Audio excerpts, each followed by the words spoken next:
So it looks like experts are predicting an above average hurricane season in 2025. After what we experienced last year with Hurricanes Milton and Helene, it's more important than ever to be informed and prepared. Even though Tampa didn't take a direct hit, we still felt the impact. So what can we expect this year? And how can you protect your home, your family, and your peace of mind? Let's break it all down.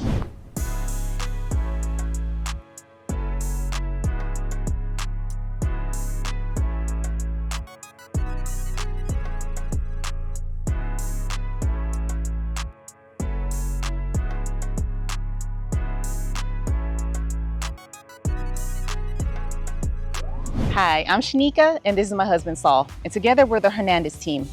Welcome back to Viva Tampa, where we create these videos just for you, showing what it's really like to live and move to the Tampa Bay area. From exploring local neighborhoods to discussing big topics like weather, real estate, and preparedness, our channel is here to help you navigate life in Florida. That's right, and if Tampa sounds like a place you'd like to move to and need some help finding the right home for you and your family, reach out to us. We love the opportunity to help you find your dream home. Let's connect on Zoom or by phone to understand your goals and see how we can best support your journey. You can call, text, or shoot us an email, whatever works best for you. Y para todos mis latinos, también hablamos español. So today we're giving you the full outlook for the 2025 hurricane season with up-to-date projections, what happened in 2024, and what Tampa residents need to be watching for this year. Now, I know some of you may remember, right, that last year, 2024, was intense. Even though neither Hurricane Milton or Hurricane Helene made a direct landfall in Tampa, both storms had a measurable impact across the region. Hurricane Milton, which made landfall in the Florida Panhandle as a Category 3, brought strong outer bands, storm surge, and flash flooding to parts of Hillsborough and Pasco counties. Meanwhile, Hurricane Helene skirted just west of the Tampa coastline.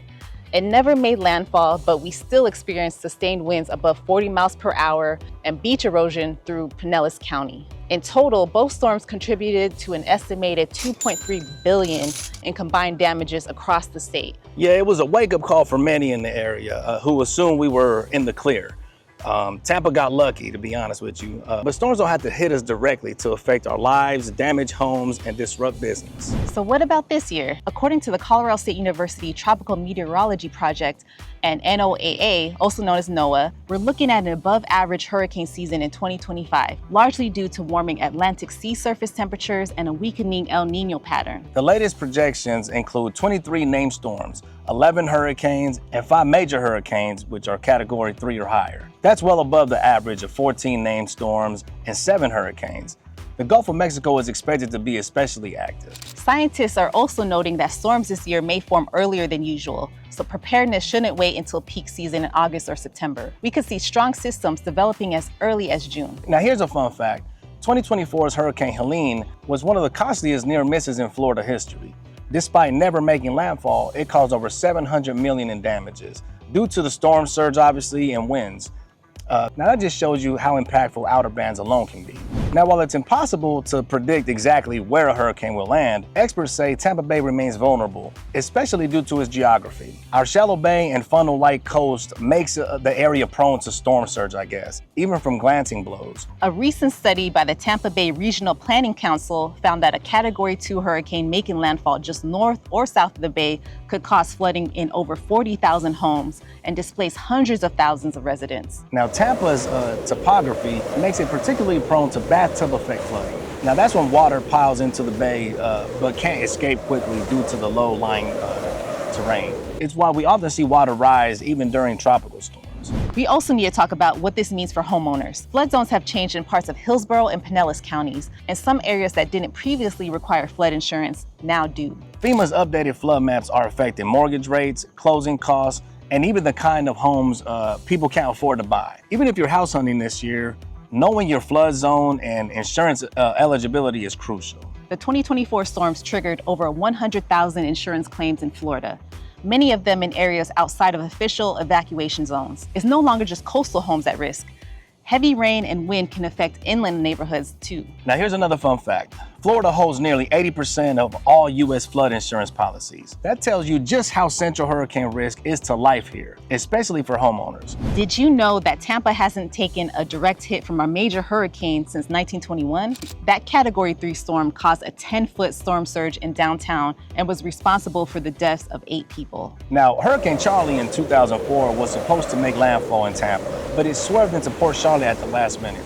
Many people didn't evacuate Tampa because of that surprise change, and it changed how emergency planners forecast storms going forward. One more fun fact.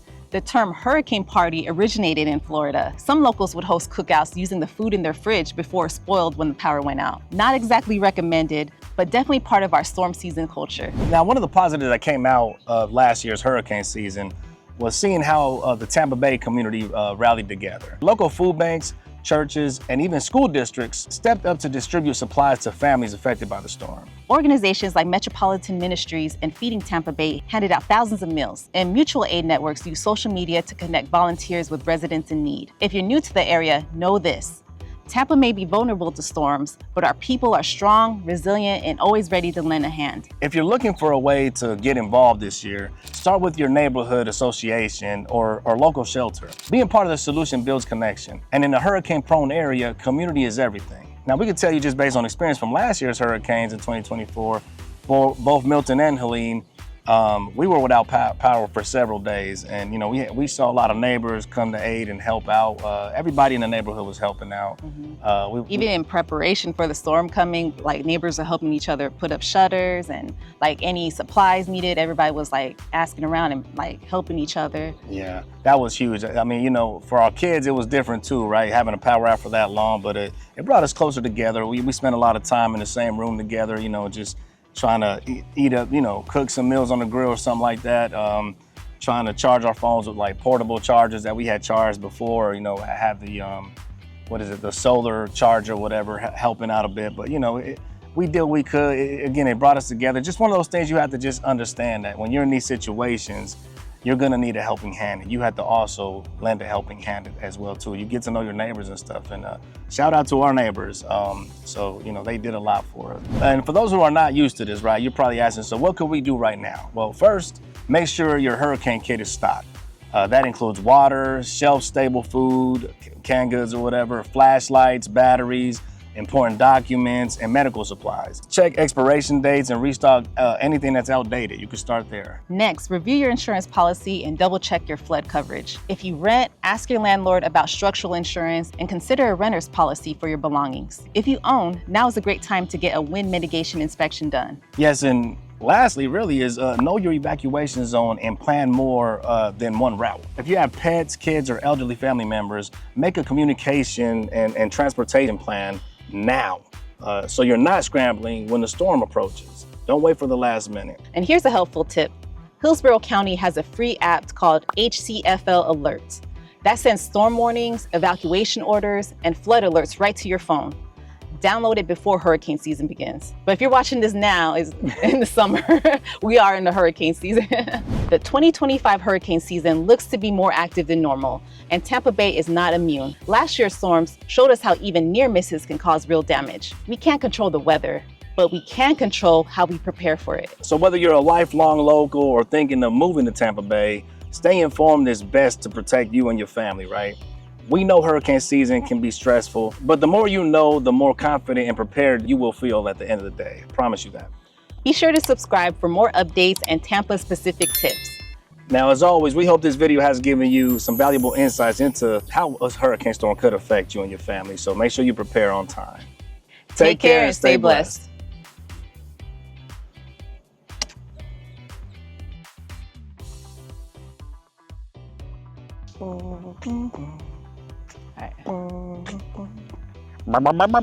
It's me.